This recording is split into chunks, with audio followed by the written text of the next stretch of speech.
Welcome to this live stream. I apologize, I do not have time today to make an actual proper video. So this is going to be a one take. I'm just going to say what I have to say. You're going to have to listen to all the uhs and is and things that I cut out in regular videos. It is what it is. So if you have not been following, Tesla is not doing very well. Since Elon Musk acquired Tesla, the stock is down 45% or so. And in pre-market trading, I'm going to share my screen in this. I'm going to do all these kind of things. Share screen. How do I do this? Here we go. 1 second. The stock is currently trading at $138, which is incredibly low. Obviously, every single Tesla investor is going completely mad, absolutely losing it. If you go on Twitter, if you go on Reddit, if you go on any social media, people are absolutely going nuts and losing their shit. And the question is, why are they losing their shit? We're going to go and explore all this. We're going to explore what's causing this. We're going to go and explore what maybe is wrong with Tesla. Maybe some people's perceptions might change after you watch this video. $138. If we look at Tesla stock, it is down so far 65% this year so far. And if we look from roughly when Elon acquired it, the stock is down 40%. So naturally, a lot of people out there are going and saying, oh my God, Elon Musk is the worst. He needs to go. He needs to fire himself. Why have this guy who is causing Tesla stock to fall? Look, it's fallen all the way down here. The same people are conveniently forgetting that actually, if you zoom out just a little bit beyond, the last few weeks of what's been going on, you can go and have a look and notice that perhaps Elon Musk, who was doing all of this over here, happens to be the exact same guy that got Tesla to over here, and the exact same guy who in the last 5 years has got 534%, and in the last, since Tesla went public, has gotten 10,000% returns for investors. People conveniently start forgetting whatever the long-term trajectory is. People conveniently forget what the stock does, and the most important thing is people conveniently forget what the difference is between noise and actual underlying company performance and fundamentals. And I know a lot of people in the comments are going to go and tell me I don't understand anything. Of course, it matters what Elon tweets and what he thinks and what he says. And the truth is, in the long term, numbers matter. In the long term, the product matters. In the long term perception of the brand, people buying the cars matters. And these things are not telling the same story as what the short-term noise is telling. So where is Tesla stock going to go? I know a lot of people out there are making all these predictions. They're drawing lines and curves, and they're pretending that they have magic tea leaves and a super ball that tells them exactly which way it's going to go. The answer is nobody knows. I know it's incredibly difficult to comprehend, especially for people who think that drawing a made-up line on a chart is some kind of magic way of knowing that it's going to break down or break up, or a head and shoulders pattern or upside down wedge. I don't know. I don't care. It doesn't matter, because the unfortunate truth is, whenever something breaks past one of these lines, you go and draw another line, and then you pretend that that line is now the new truth, just because the stock price did something. The unfortunate truth is that the reason the stock has fallen in the recent weeks has nothing to do with any of the predictions that anyone was making earlier in the year. Earlier in the year, especially January, February time, nobody knew what the geopolitical situation is going to be. Nobody knew what the oil price is going to do. Nobody knew that there's going to be a massive collapse in the economy of the exact type that we are seeing right now. People, thought maybe there's going to be some kind of correction downturn. It was impossible to know either way. And I don't play short-term gambling games. When I look at the situation, I laugh at the people who think that that they particularly know. Anyway, long-term investors. We have a bunch of people on Twitter going absolutely nuts. Here's Gary Black. Gary Black has his regular pinned tweet about Tesla Catalyst, but over and over, if you go and look through tweets, he is complaining Tesla does not have a PR department. Tesla should be managing all this better. Tesla should be putting out statements. Elon Musk should be putting out statements, calming everyone and telling everyone exactly what he's going to do, exactly what he's going to tweet. People need to be extremely careful about this. Ross Gerber, another I don't know. I don't know why everyone is so obsessed with what every one of these people think, but they are, and people follow all of this stuff. And again, panic stations. Oh my God, what is Elon Musk doing? Going on CNBC, going on Yahoo News, going on every single thing. Me, Kevin's joining the party. Me, Kevin is complaining that Tesla's uninvestable. It is making his PP short or whatever it is. I don't know. And the problem with this is two things. One, all of these people share one particular trait, which is they're all either fund managers. Well, actually, all three of these guys are fund managers, or they are media personalities who are interested in jumping on the latest trend bandwagon. They happen to be both of those, and there is plenty others. I'm not going to go into the depths of exactly who the other people are, but the thing is, I'm going to stop the screen. The thing is, if you are a fund manager, you actually don't care what the long-term optics on the companies you invest in are. This is really difficult for real investors to comprehend because fund managers don't make their money from the stock going up in 10 years. Fund managers make their money from fees of people buying into their fund. And because people have short-term mindsets, people don't care about long-term projections. People care about short-term returns. So whenever a fund manager goes and puts out a price target, they always qualify it with a in 12 months or whatever, because they know exactly which way the stock is going to go. Of course, they don't. They just make this shit up as they go.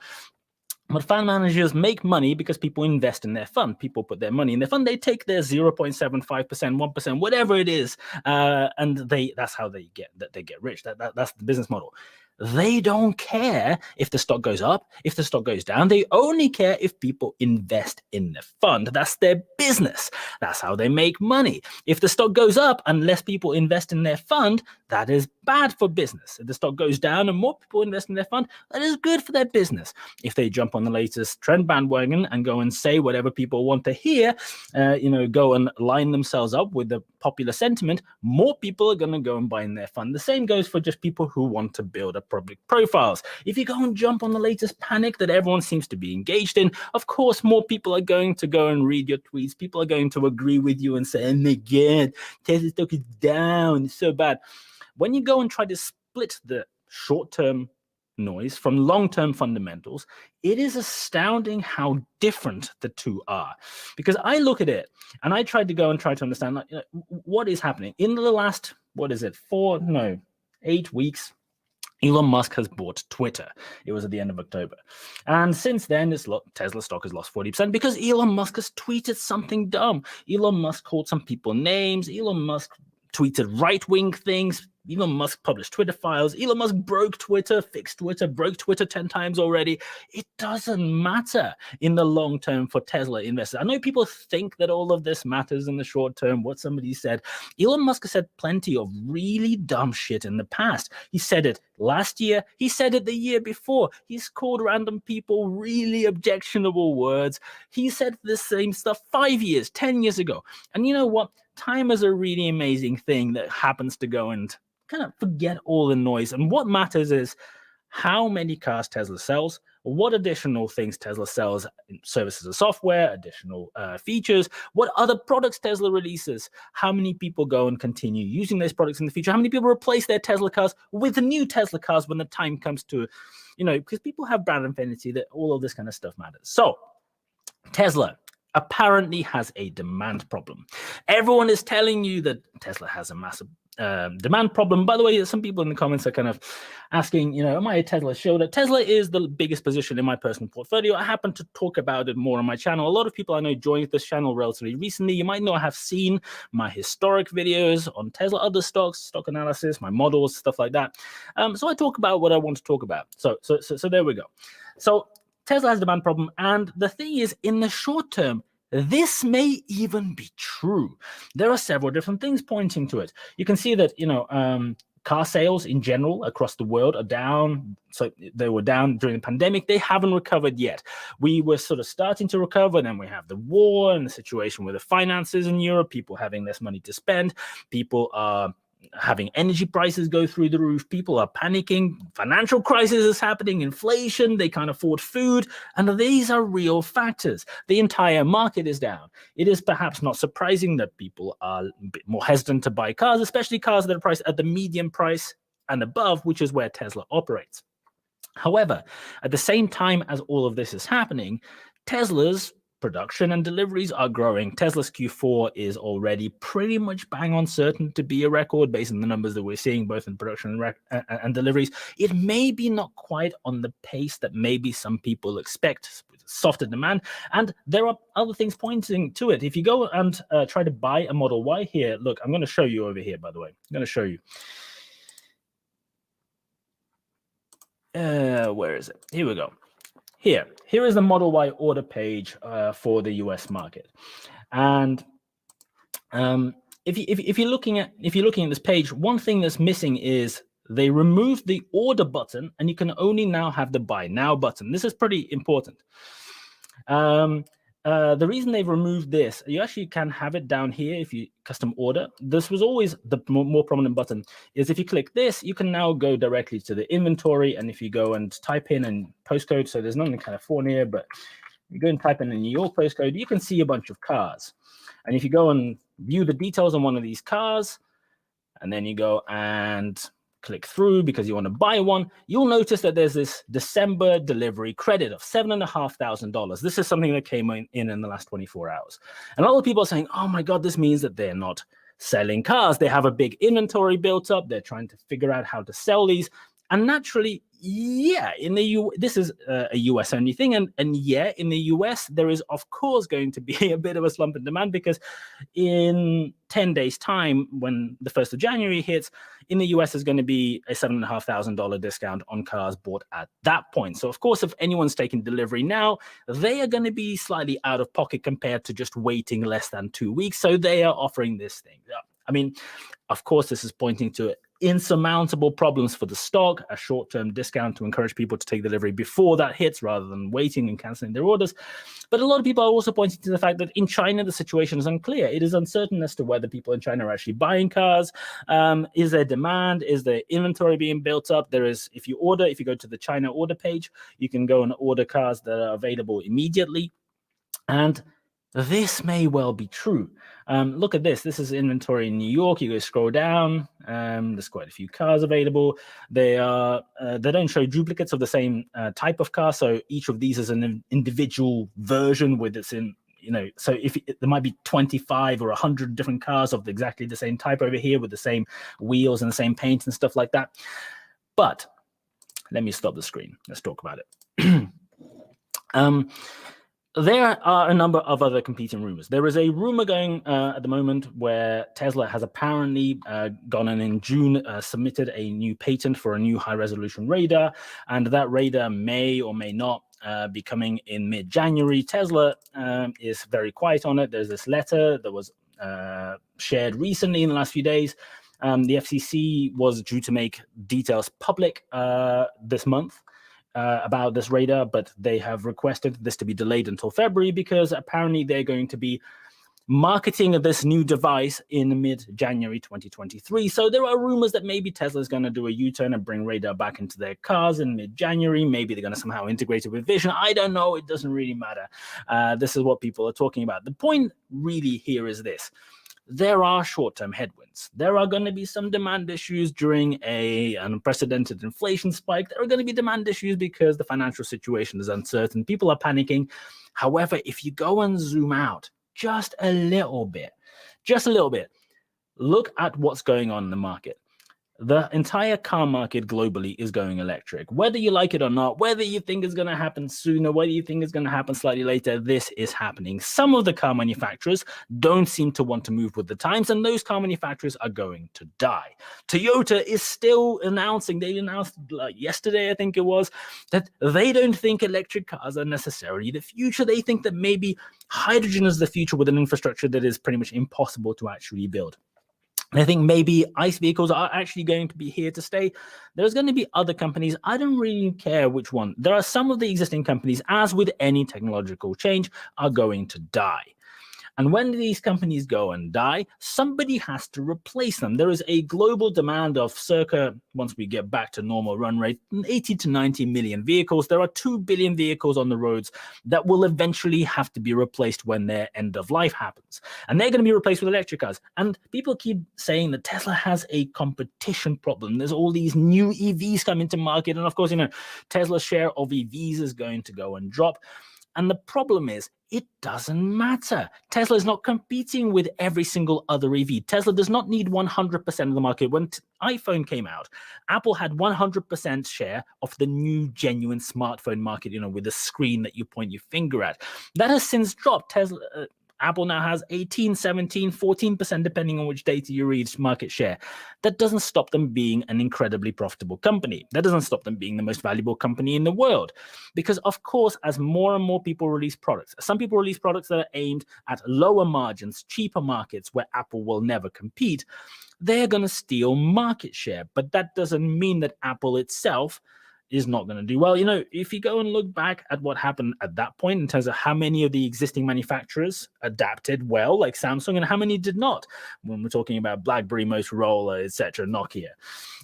The same thing is going to happen here. Some incumbents are going to die. Some incumbents will adapt well. Some incumbents will not adapt at all. But that total production run rate of 90 million cars will have to sustain, and some people are going to have to sell cars into that market.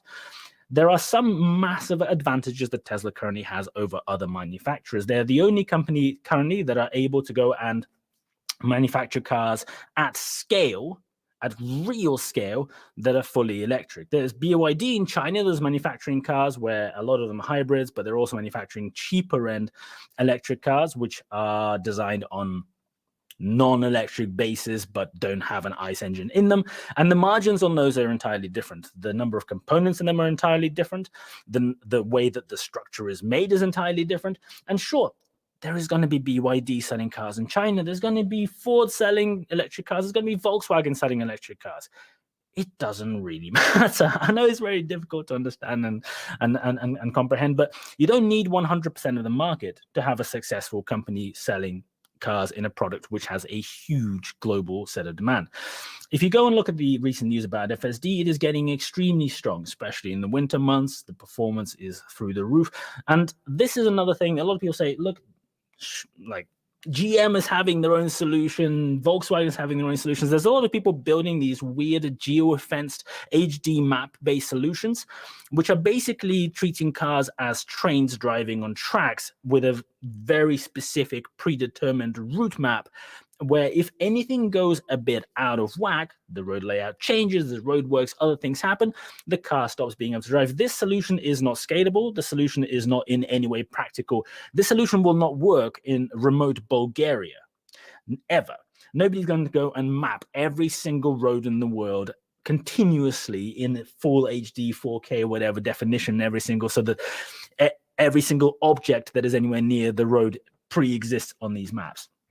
And unfortunately, there is no other general solution that anyone's working on.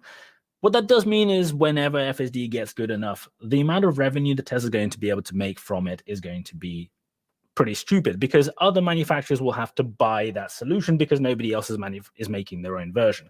And sure, at the moment that sounds really stupid, but even in Q4 with the wide release of FSD Beta, Tesla is going to have a slight bump on their revenue because they're going to be able to take the money that they have been paid that they've previously not been able to put through the P&L and actually attribute it because people who paid the money are now getting access to the product for which they paid their money. Recently, somebody I know came and visited me, and they had a Hyundai Ioniq 5. Great car. Hyundai is one of the only manufacturers that seems to be taking electric cars seriously. Them and Kia, obviously the same conglomerate. And that person came from quite far away, and then they need to drive back. And a problem arose, which is charging infrastructure. So these cars have considerably lower range than on average than Tesla has, and they don't have access to the supercharger network. Unless in the UK you can pay extra, there is a trial going on, but generally around the world they don't have access. And the problem is that the infrastructure outside of Tesla superchargers in a developed country like UK is pathetic. It is incredibly bad. Major shopping malls only have very slow chargers. They give you about 3 miles worth of range while you're in there. Other chargers that you drive 20 minutes to are out of service, and you have to go and try to find another one. You have to wait several hours to get enough charge to make it to the next one. Tesla has a huge competitive advantage already that they are going to build on just with basic things like this. The charging infrastructure is incredibly important. It is putting people off buying electric cars because they have range anxiety. They have a concern that when they go somewhere, they won't be able to make it back very easily. All of the alternative solutions are incredibly clunky, incredibly bad, incredibly cumbersome. If we zoom out, if we just look at what's happening, Tesla is currently on a run rate of 400 to 450,000 cars manufactured and delivered a quarter. This is going to increase.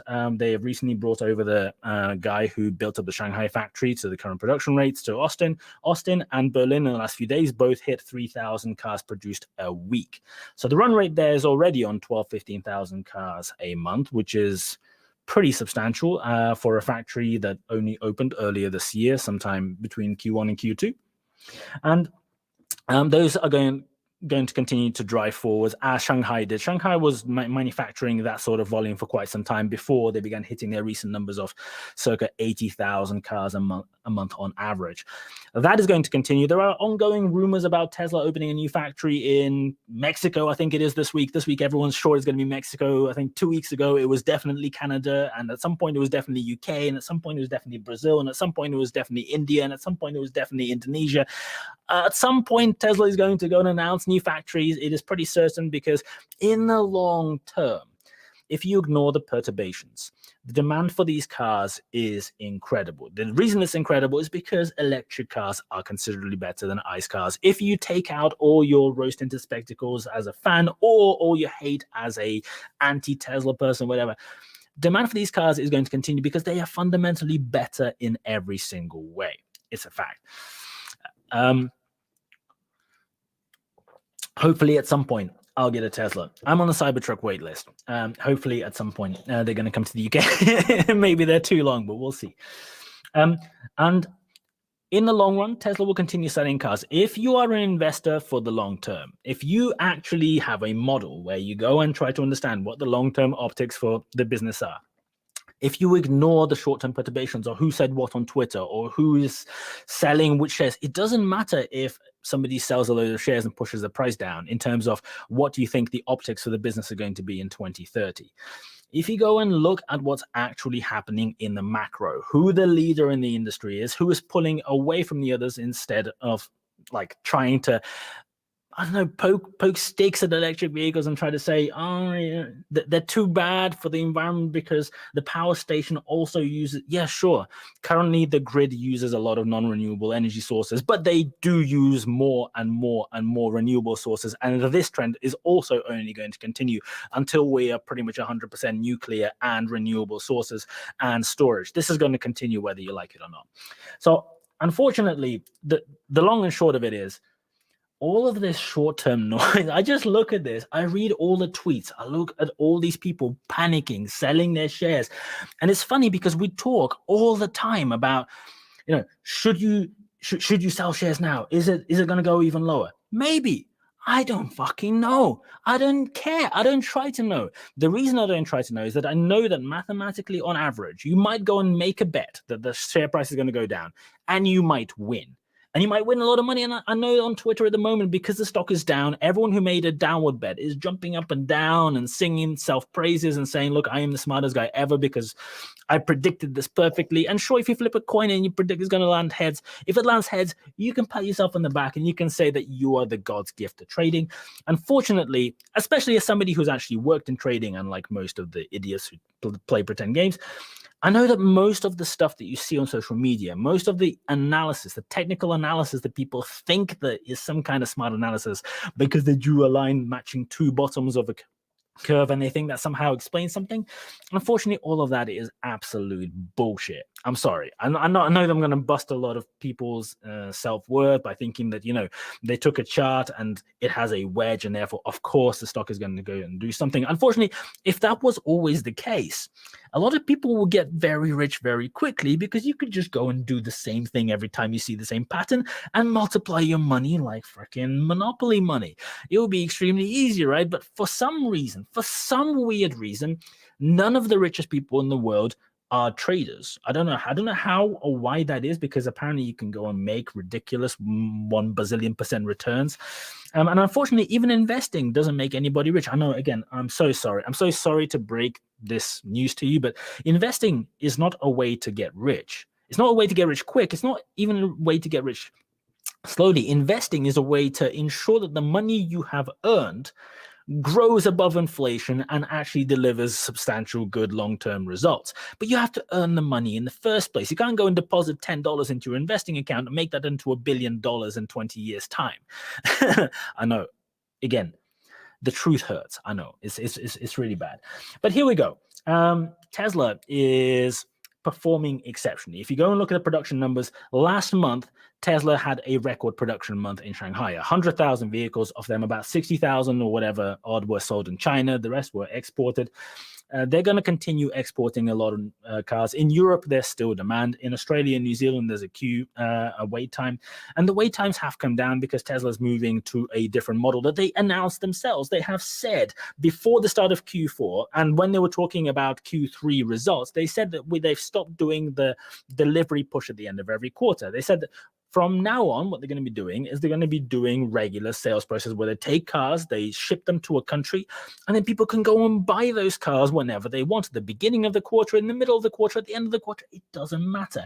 And this model is far more efficient. It means that you can go to the Tesla website, find the car that you want, click buy, and have the car delivered next week. It is a much better experience. If people who talk about wait times as some kind of proxy for demand don't understand the two have a tangential relationship. When you have way more demand than you have supply, you may be able to measure. But when the two begin matching up, or when the company changes direction, the two separate and don't have any relationship on each other whatsoever. You can go and buy an iPhone in a shop, and that does not mean that there is no demand for iPhones. It does not mean, if you don't have to wait 3 months for the delivery of your iPhone from ordering it on the website, that must mean that Apple is in trouble or Apple is not selling anything. The two are not linearly related in any way whatsoever.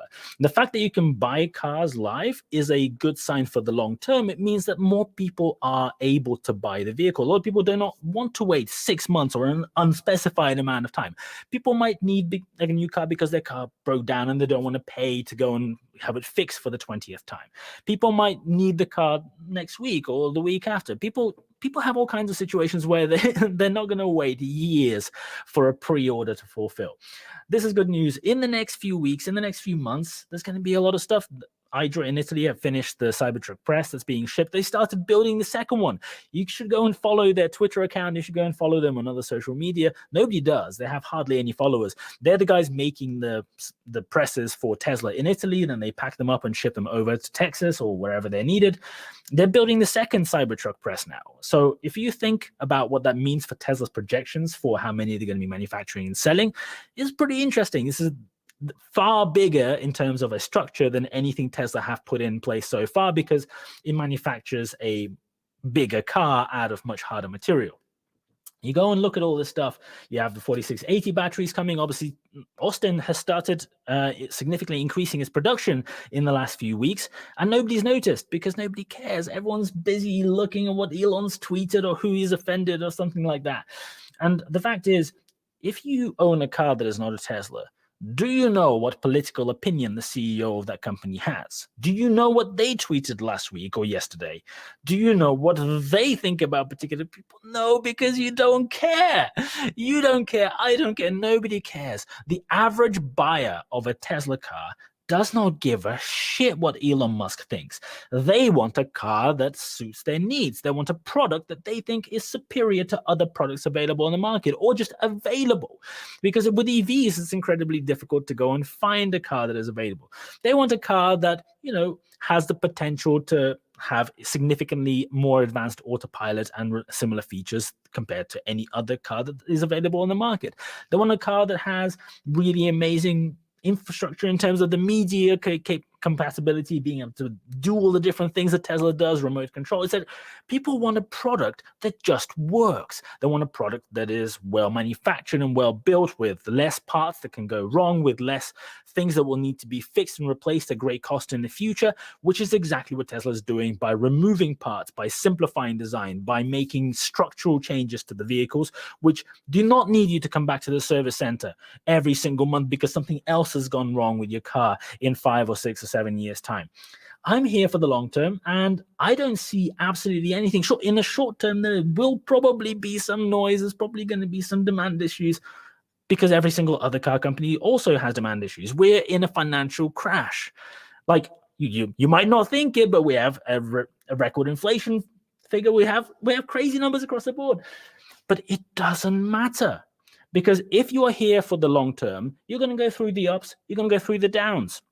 Sometimes Tesla stock is going to go up, sometimes Tesla stock is going to go down. We're now sitting at something like 30 multiple, I think currently at $140 on the annualized version of the last quarter in terms of PE, on the GAAP version. A multiple of 30 on a company that is pretty much guaranteed to go and set another record next quarter based just on the numbers that we have been seeing so far, coming out production, coming out registrations in different places, insurance sales, etc. If you go and combine all that data, you go and look at it long term, and the answer is pretty simple for me. Nothing fundamentally has changed. There is no detriment to the company in the long term as far as I'm concerned. When I go and compare the production numbers today to 2 years ago when the price was the same, we are in a completely different space. The factories have advanced, the technology has advanced, the margins have improved. Everything is better for the company if you take out the noise, but the price is lower. And I'm looking and going, this is great. For me personally, I am going to continue. I know a lot of people will disagree, and a lot of people are going to go and call me names. I don't give a shit. You can do what you want in the comments. I'm going to be buying. I'm going to be buying a lot more through the next year. It sounds like this price is going to stay low for a little while because, this Twitter thing is not going to go away tomorrow. Even if Elon Musk is not CEO, he's still going to own Twitter and going to be financially responsible for it as chairman or as owner, whatever title he gives himself. If he goes back to being chief twit and there's another chief executive officer taking over, it doesn't matter. That problem is not going away. The negative perceptions of financial crash and like the implications are not going away. All the idiots who play leverage games and got margin called recently because they were leveraging Tesla are going to get screwed. All the people who are playing options the wrong way and they got screwed too. All of this stuff is going to play into the share price. I don't give a shit. So that's me done. I hope everyone has a great Christmas. I hope you guys have a fun new year, and I'm going to see you after all of that happens. Thank you very much for joining. I really appreciate it. Leave your worst comments below. Call me whatever you like. Tell me your opinion, especially if you disagree. It's going to be fun. I'll see you guys later.